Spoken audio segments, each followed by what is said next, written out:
Hey everybody, welcome back to another video. I am the Gerbil, and this video is similar to my last one actually. It's going to be a review of my most recent run in the Endor speeder bike raid, but I'm going to show some different teams, some really cool compositions. I've got, as I'll show in this, actually I'll just go ahead and show it here, a max score with a Chirpa lead. We'll get back to that in just a second. But yeah, you may notice my scenery is different. I have some tapestries over here. I'm actually recording from a family member's home, as I have successfully traveled around the world to visit my parents. And it's a wonderful time, but I am a little hoarse, suffering some major allergy attacks here. So also, apologies in advance for the audio. I'm using a Walmart special Surf On microphone. Never used it before. $29, I think. So, I don't know. We'll see how it goes. Let me know. All right, let's go ahead and get started, shall we? So the teams, yes. So I had two perfect runs this time. One Leia solo, one Chirpa, Wicket, and I believe that is Starck. Colonel Starck? General Veers, Colonel Starck. I'll show all these runs in a moment. I'll talk a little bit about modding. I had a near perfect run, only a mere 4,500 points away with Iden, Ewok Elder, and Ewok Nisa. Sorry, that's Nisa right there. And then an also near perfect run with Akbar and Omicron Scout Trooper. Now, I am certain both of these could be perfect runs next time, and that's what I will aim for. But as I am here visiting family, it was not a high priority to try and maximize these scores. So many of these runs, I just accepted the first score or the second. I did not go into a third, fourth attempt. Again, I'll get into modding in just a second. Now, coming in at 5.56 million, we got a Piett with Drogon and Han Solo. Then I don't have the relic level, so I'm dropping down a tier to the tier 5. 1.674 million, which is really close to the maximum 1.8, with Hera, Poplu, and Veers. Rounding out the back of this 18 million point run is a Tebow C3PO Stormtrooper, and then a Logray Ewok Scout Death Trooper. Now, I will note that Death Trooper is not a great character for this run, as he does not have any abilities to gain, as I don't think he does. Same thing with Stormtrooper. Neither of them, I think, have any way really of gaining evasion stacks, but I can't recall right now. I've been struggling to sleep, jet lagged, and allergies. So, modding real quick. There are a lot of different ways you can pursue this, and in my excessively analytical reviews, I talked about how tenacity affects this and potency affects that and blah blah blah, and it basically comes down to I don't care anymore. The only modding that I do really care about, with the exception of the solo Leia run, is speed and offense. Like, that's it. I don't care about any other stat. Speed and offense. Speed is numero uno, offense is number 2. And I don't spend any time hunting for mods. Basically what I did is I went through my roster and I used SWGOH.gg to find this as quickly as I could. But I identified my mod assignments by character who have the fastest set, which turned out, it's Fifth Brother. I still don't know why, but my fastest mod set was on Fifth Brother, so I saved that loadout. And then my highest offensive bonuses are on several of them. I used, sometimes I just, whatever was closest to clicking on, Supreme Leader Kylo Ren, Rey, Han Solo, or Chupio. So I just basically, every run, if I need to increase like an offensive threshold, because remember, at 6,000 points of offense, you do more damage. At 10,000 is the max, you do the max damage. So if I can get a character to one of those thresholds, I would throw on a Chupio or a Rey mod set or whatever, I needed to boost that offense. If I was aiming for speed, then I would go for my like Jedi Master Luke set, or maybe Fifth Brother or Grand Inquisitor I have really fast. So I just utilize those mod loadouts, and then that way when I'm done, even without hot utils, all I have to do is go to these factions and just reapply those mods, and it takes literally just a couple of minutes, like 3 to 5 minutes to reset all the mods. It's not a problem. So I don't hunt and pick individual mods. I don't look for optimization. I don't look for crit avoidance, except for Leia. I don't look for accuracy. I don't look for tenacity or potency values. I don't care at all about any of those. I just go speed and offense. So here we go. The Leia run, I'm not going to play this whole Leia run. It is exactly the same as my previous video. It is exactly the same turn order as the Discord server folks put in that beautiful graphic down there in the bottom left corner right over there. But I still disagree with some of the modding recommendations. I don't think defense is as important. They recommend 70% defense. I don't achieve that. I don't even get close to that, and I don't have a problem with it. I do successfully beat this, max this one every single time, first attempt, but I never ever did it with their modding recommendations. Instead, I think they said to put a health or protection triangle on.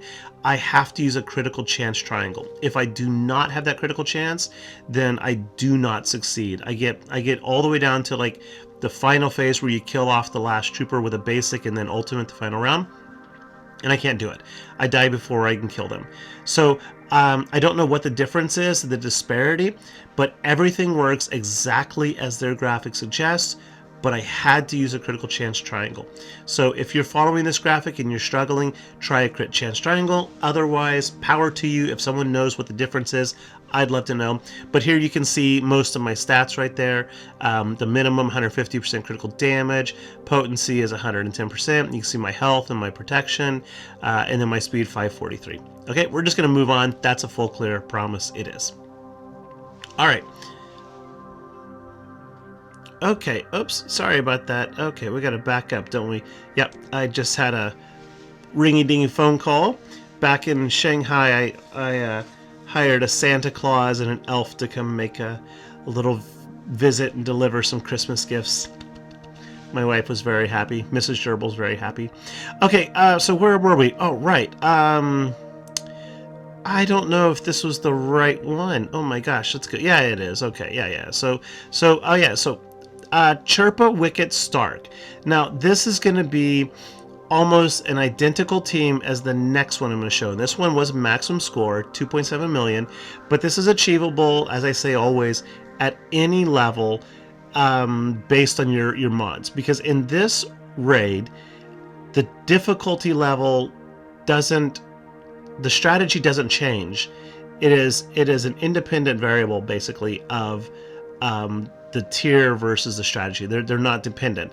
So the strategy is the same across the back, the whole board. So Chirpa is going to provide some leadership turn meter gain to any Ewok, including himself, whenever they use their basic ability.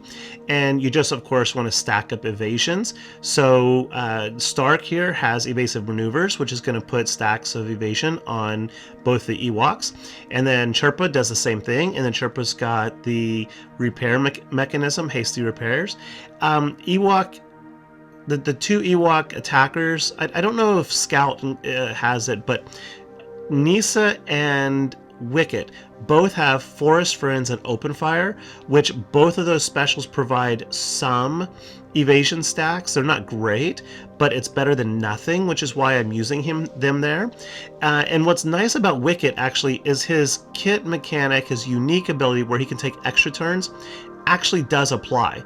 So he can do like the Open Fire, which I think is an AoE, if I recall. I'm not too familiar with the non-evasive maneuver mechanics, but I believe it's an AoE, applies some evasion, and then he can take another turn using the other ability, which is, it's just kind of cool.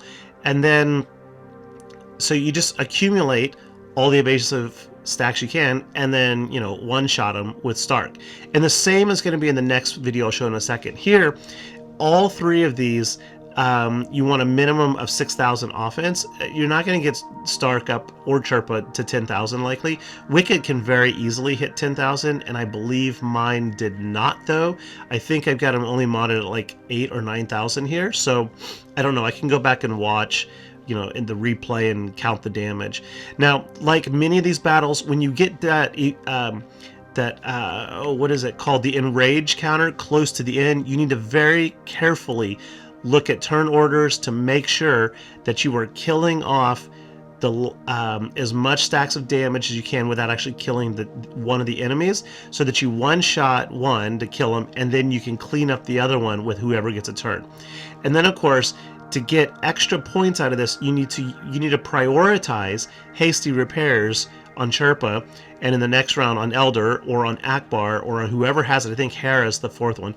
You need to prioritize hasty repairs over the other abilities, because hasty repairs is going to give you maximum passive points. And what I mean by passive or pacifist points, you're not doing any damage, but you are repairing, and through that repairing mechanic you are gaining health, or not health, points, sorry. Jet lag, minimal sleep, folks. Sorry. So here it is. This is almost the identical process with Iden instead of Chirpa, and then we have a healer, Ewok Elder, instead of Chirpa. Interesting. They're both kind of replacing Chirpa. You know what? Screw all that. What matters is you're following the same process. You're stacking evasion, but that Chirpa and Ewok Elder have identical kits in this raid. Hasty repairs, evasive maneuvers, and then Nisa and Wicket have identical kits, Forest Friends and Open Fire. So you follow the exact same strategy. Now, the difference here is that you do, because you're going to lose some turn meter advantage from Chirpa, so you put Iden into the leadership position. That's going to give her some bonus offense. So you do want to make sure that you get in the 10,000 offense threshold on Iden. And then Nisa, if you are at Relic, the high enough relics to get to this tier, you're going to be hitting, you should probably be hitting that threshold with her also. Should be pretty easy for Nisa to get to 10,000 offense. So you're going to get a little bit more damage out of Nisa. You get a little bit more damage out of Iden than you would Starck, but you follow the same thing. You prioritize hasty repairs at every opportunity, and I believe the Forest Friends repairs a stack of damage on self also, so you prioritize that one. I'd have to review the kits, but you prioritize the repairs while simultaneously spamming evasion with evasive maneuvers, Forest Friends, not Forest Friends, haste repairs, and then systematically swapping targets whenever necessary to reduce the number of turns you're taking. What I mean by that is, if let's say the enemy commander has like 80 stacks of damage on him, and the other guy has 96 stacks, and you can hit for 100, then kill the one at 96, right? I mean, it's like take out the maximum one, right? But like if they're at 96 and you're only gonna hit for 95, then go ahead and pop the other guy, because no matter what, it's a double shot.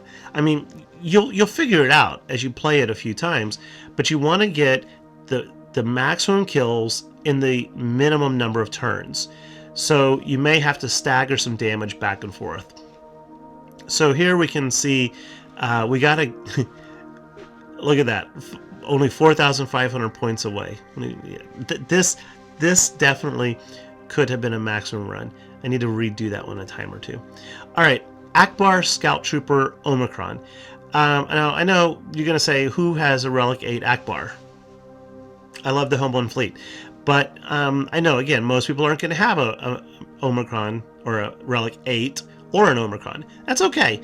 In my previous video, I said that two-person squads are almost guaranteed to have less points. And I had somebody commented that that's not true, and that they took exception to it, and that they're getting max runs. And I'm like, okay, that's fine. But I have tried this myself, using dozens of different team compositions, and I've talked it over with several guild mates and several people in my Discord who have done extensive testing, and other than a very couple specific teams, nobody is able to get scores that are, I would say, about that are consistently as high as a three-person score team, or even like within reach. Like, they're always a solid 10 to 15, oftentimes 30% lower. And it just makes sense. If you have two non-troopers and you use evasive maneuver, for example, you have two characters who will gain and hold those evasion stacks, so that when the Imperial Trooper attacks, they do a lot more damage. Whereas if you only have one non-trooper, then you are cutting down the number of accumulated stacks of evasion by half, 50%, which means it takes a lot longer, many more turns to accumulate those stacks of evasion, because you're accumulating them on half as many allies.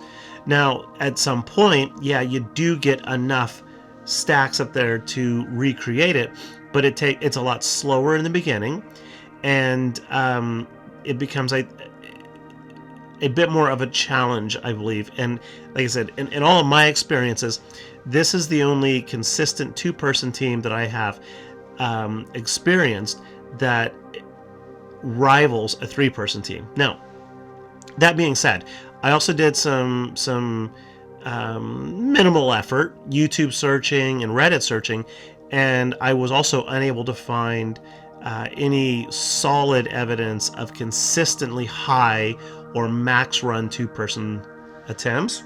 I found a lot of people talking about it, so I maintain my position that two-people squads will likely result in lower scores than a three-person. But of course, the benefit is that you don't need a really wide roster, right? There's nothing wrong if your guild is able to hit that 208 or the crate below it, whatever your guild's goal is. If you can hit that goal, that's all that matters, right? So if you're still going into the raid and you're just throwing two or three people in there and hitting automatic, and you're happy with it, and your guild is happy with it, then that's all that matters. But if your aim is to hit like 20 million points, which is where I'm going, I'm trying just for funsies, then you're probably going to want to stick with three-people squads. I'm sticking to it. All right, Piett, Drogue, and Han Solo. There is nothing special here. It is just stacking evade and going pew pew pew. You want 10,000 minimum offense on everybody so that they do the maximum amount of damage. I also modded them all for really intense speed. So 335, 344. Remember that Han Solo is going to shoot first no matter what, and it does not boost the enrage, even though it doesn't really seem to make a difference. It's just, 20 damage stacks. But yeah, your rebels, you want to use the evasive maneuvers whenever it's available. Otherwise, they should do nothing but basic, so that every time a rebel uses a basic, they repair themselves, which is just more bonus points. And that's great, right? Just basic and you get points, whether you kill someone or not. It's just points. So it's great. I'm going to go ahead and skip forward on this. Do I want to skip forward? Man, I'm tired, folks. I'm tired. Jet lag is nuts. Yeah, there's not much to say here. You know what? I'll just let it run. Y'all can watch and enjoy.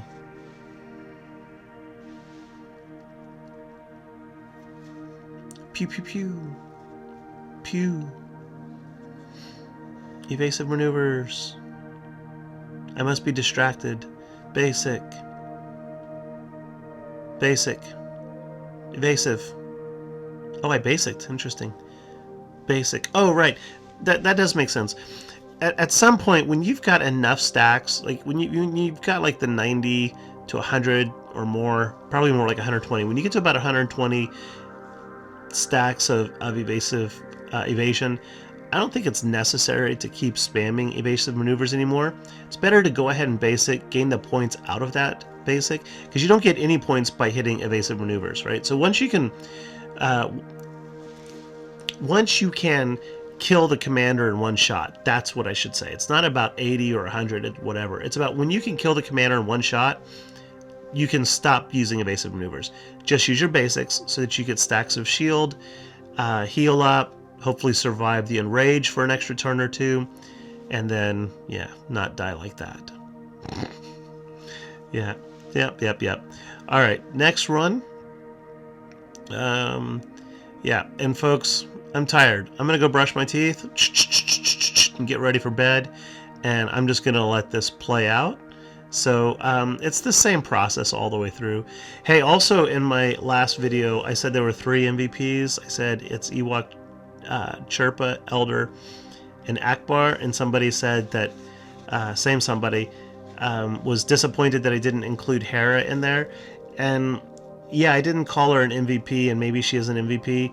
I mean, she's got hasty repair. She's got the same kit, so I should have definitely included her in that grouping. But at the same time, I also explicitly said you should definitely run Hera's leadership, because anytime a Phoenix ally, including herself, uses a special ability, they gain 20% turn meter. So she's going to evasive maneuvers, gain 20% turn meter. Hasty repairs, gain 20% turn meter. So it's a good thing. I mean, yeah, she's an MVP, folks. I mean, if you've got her at Relic 5 for Profundity, you should definitely be running one of these runs with her leadership. Okay, I'm going to go brush my teeth. Y'all enjoy watching. There's 2 more battles. We got a Tebow lead next, and then I forget who's the last one. Enjoy.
All right, how we? Oh, look at that. We're not done yet. Okay. Yep. Lagray, Scout, Death Trooper. Not a great squad. Not a great squad, but it's kind of fun. I mean, I like this raid. I think it's actually an enjoyable raid. Especially that it only happens once every 6 days or so. 7 days? I don't know. Anyway, folks, thanks for bearing with me. This has been a really exhausting week. I gotta tell you, anytime you circumnavigate the globe, basically, it wears you out. So, thanks for watching. If you did enjoy some part of this video, hit that like and subscribe. And I'll see you later, hopefully with better content from a more capable gerbil. Alright, see ya. Bye.